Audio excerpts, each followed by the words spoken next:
Hi, my name is Miriam Bursill. I have an opinion about humans. We are emotional human beings, and we let our emotions control our actions, sometimes for good, sometimes for bad. But here's my story. I was driving back home from the grocery store. I had my 5 children with me in the back. It was a normal day. I was driving normal speed, trying to follow the road rules, when I saw somebody approaching me rather fast. I kept the right lane, and the person on the left lane, he was just trying to pass me far enough to switch lanes. The other person was impatient enough, so he decided to go to the right lane, cutting me off, and that was the disaster part. The other person was trying to switch to the right lane. She couldn't imagine that person would go to the right lane, almost collide with each other. And I knew I was in a dangerous situation. I knew that was a disaster, but I felt how Heavenly Father was watching over me and my children. Luckily, everybody was okay. The other person was prudent, impatient, and just kept going like nothing happened. And my story was a lucky one. But not everybody gets lucky. In September 2014, Ryan Holland and Jeremy Smith were driving on Highway I-84 when they got into a spat that ended up bad. The other driver switched lanes, and he abruptly slammed into their brakes, making Holland's cars to roll.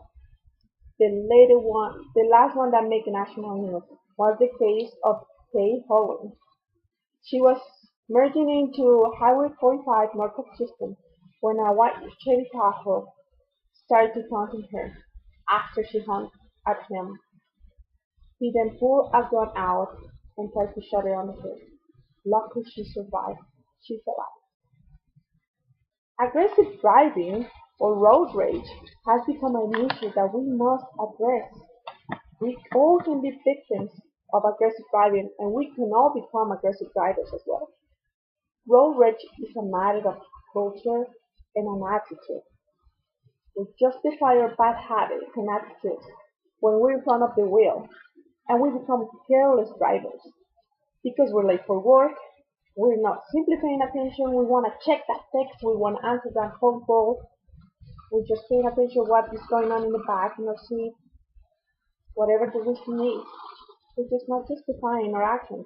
We must pay attention to the road. We get upset with people who's driving careless, and we want to do is show off frustration by becoming a careless driver as well. This is a recipe for disaster, in my opinion. Haven't you noticed that all those cases shown in national TV is because frustrated people are colliding with angry people? Aggressive driving is like a disease. All people in front of the wheel can have it. Or youth is driving careless. They're becoming aggressive drivers because that's the culture that we're living on right now. But here's an interesting fact.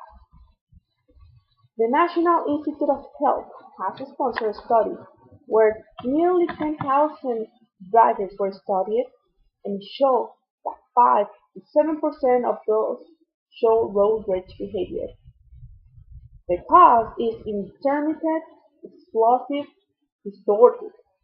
People with this disorder can have multiple outbursts out of proportion. But what about the other 95, 93% of the people that they don't present this disease? We all can show road rage behavior, and you may wonder why. Have you ever tailgated or used your horn, flash the headlights, or change lanes quick and abruptly or often? What about your cell phone while driving? What about texting and trying to call somebody while driving? See, this is a matter of behavior, a bad habit that we must change. AAA reported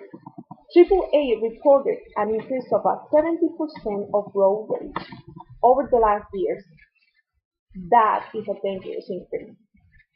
We all are at risk of being a victim of road rage. We need to do something about it. We must protect our children or family from such an inevitable accident. Now, there's no specific laws in Minnesota against road rage or aggressive drivers. and we must take action in this matter.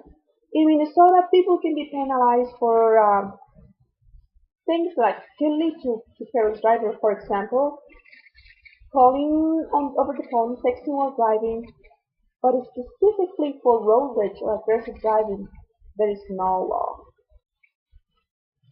We need to get serious about this. When you drive somewhere, look around, and you find how many people are exposed to road rage. Everybody. Count how many of them are showing aggressive driving. You'll be surprised for how on the results.